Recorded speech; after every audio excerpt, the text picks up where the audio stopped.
ఒక బిర్యానీ ఆర్డర్ పెట్టుకోవాలంటే $15-20 మధ్యలో అవుతుంది. అలానే ఒక కూర ఆర్డర్ పెట్టుకోవాలన్నా కూడా $10-15 తక్కువ నాకు తెలిసి అయితే ఎక్కడా లేదు. అలా అని చెప్పేసి రోజు బయట నుంచి బిర్యానీలు కూరలు ఆర్డర్ చేసుకుని తినలేం కదా.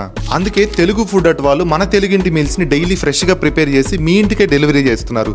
దీంట్లో మీకు రోజు 3 రకాల కూరలు, రైస్, రోటీస్ వస్తాయి. కూరలు అంటే ఏదో రెగ్యులర్ గా బయట దొరికే వాటిలా కాకుండా మన ఇంట్లో చేసుకునే కూరలు, ఇగుర్లు, వేపుళ్ళు, పులుసులు, రోటి పచ్చళ్ళు ఇవన్నీ మీకు రిపీట్ లేకుండా దొరుకుతాయి. ఒకసారి ఇమాజిన్ చేయండి, రోజు 3 రకాల కూరలతో మన మీల్స్ దొరికితే అసలు సరుకులు తెచ్చుకునే పని ఉండదు, ఈ వండుకునే పని ఉండదు, ఈ బొచ్చలు కడుక్కునే పని ఉండదు, అసలు రేపు ఏం కూర చేయాలరా బాబు అని ఆలోచించే పనే ఉండదు.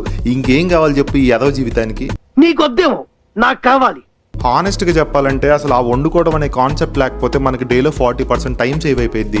ఆ టైంని మనం చాలా ప్రొడక్టివ్ గా యూజ్ చేసుకోవచ్చు. ఆర్డర్స్ కోసం అండ్ అడిషనల్ ఇన్ఫర్మేషన్ కోసం ఈ నెంబర్ని కానీ ఈ ఇన్స్టాగ్రామ్ పేజ్ ని కానీ కాంటాక్ట్ అవ్వండి. అందరికీ రీచ్ అవ్వాలనే ఉద్దేశంతో ఈ లొకేషన్స్ అన్నిట్లో ఫ్రీగా డెలివరీ ప్రొవైడ్ చేస్తున్నారు. ఒకసారి ట్రయల్ ప్యాక్ ట్రై చేయండి, పక్కా నచ్చుతుంది. ఎందుకంటే ఆల్రెడీ ఇంతకుముందు వీళ్ళ దగ్గర తీసుకున్న వాళ్ళకి తెలుసు టేస్ట్. అమ్మ రేపటి నుంచి ఈ బొచ్చులు గడిగే బాధ తప్పింది.